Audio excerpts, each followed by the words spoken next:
Ya, Komisi Pemberantasan Korupsi siang tadi membantah bila status Ketua Umum Partai Demokrat, Anas Urbaningrum, telah ditetapkan sebagai tersangka. Dan laporan langsungnya akan disampaikan oleh Dina Faisal langsung dari gedung KPK. Silakan Dina, laporan Anda. Ya, Anggi. Jadi hari ini fokusnya adalah agendanya konferensi pers atau jumpa pers yang langsung disampaikan oleh juru bicara KPK Johan Budi. Jadi dalam konferensi pers tersebut menanggapi sebenarnya terkait dengan isu-isu yang beredar, apakah sebenarnya yang menjadi pertanyaan status hukum Anas Urbaningrum selaku Ketua DPP Partai Demokrat, Ketua Umum ya DPP Partai Demokrat, sudah ditetapkankah sebagai tersangka, ini menjadi isu terkini. Nah, namun ternyata dalam konferensi pers tersebut dijelaskan bahwa sebenarnya belum berstatus tersangka atas Anas Urbaningrum terkait dengan kasus dugaan korupsi proyek pembangunan komplek olahraga Hambalang di Bogor. Dan pada hari ini memang dikabarkan bahwa pimpinan KPK tidak lengkap, hanya ada 2 orang pimpinan KPK di sini, yaitu Abraham Samad, kemudian Zulkarnain. Sementara untuk bisa mengeluarkan surat perintah penyidikan untuk bisa menetapkan status seseorang menjadi tersangka juga harus dilengkapi, dibubuhi tanda tangan semua ketua KPK. Dan sehingga tidak dibenarkan bahwa surat perintah penyidikan sudah jatuh ke tangan Anas, dan Anas masih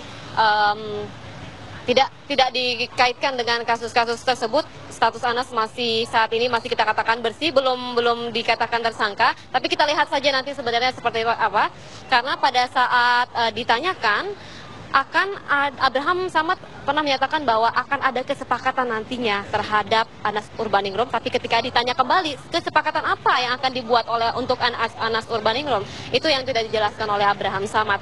Nah, sementara itu Anggi, di sini juga pada saat yang sama Rusli Zainal sudah menerima surat perintah penyidikan pada 8 Februari yang diduga telah menerima, kemudian juga melakukan pemberian saat ia masih menjabat sebagai Gubernur Riau dalam pengesahan hutan kayu pada tanaman industri tahun 2001 hingga 2006. Sementara itu ada yang terkait dengan kasus suap impor daging sapi. Beberapa nama sudah dinyatakan telah dicegah bepergian ke luar negeri, yaitu tersangka ya. Dan saya bacakan dulu siapa-siapa saja yang sudah dicegah bepergian ke luar negeri terkait dengan impor daging sapi ini, yaitu Soraya Kusuma sebagai Komisaris PT Indoguna Utama, Maria Elizabeth sebagai Dirut, kemudian juga Denny P. Diningrat dari pihak swasta.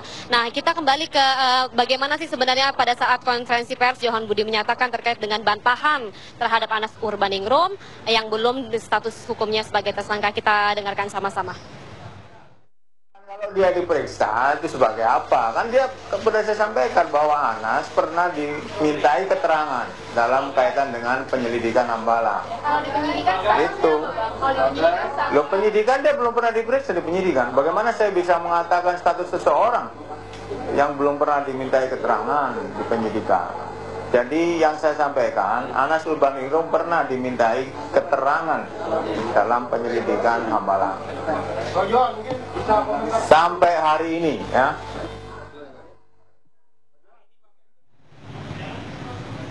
Jadi keterangan dari Johan Budi tadi menguatkan bahwa belum berstatus hukum sebagai tersangka untuk Anas Urbaningrum.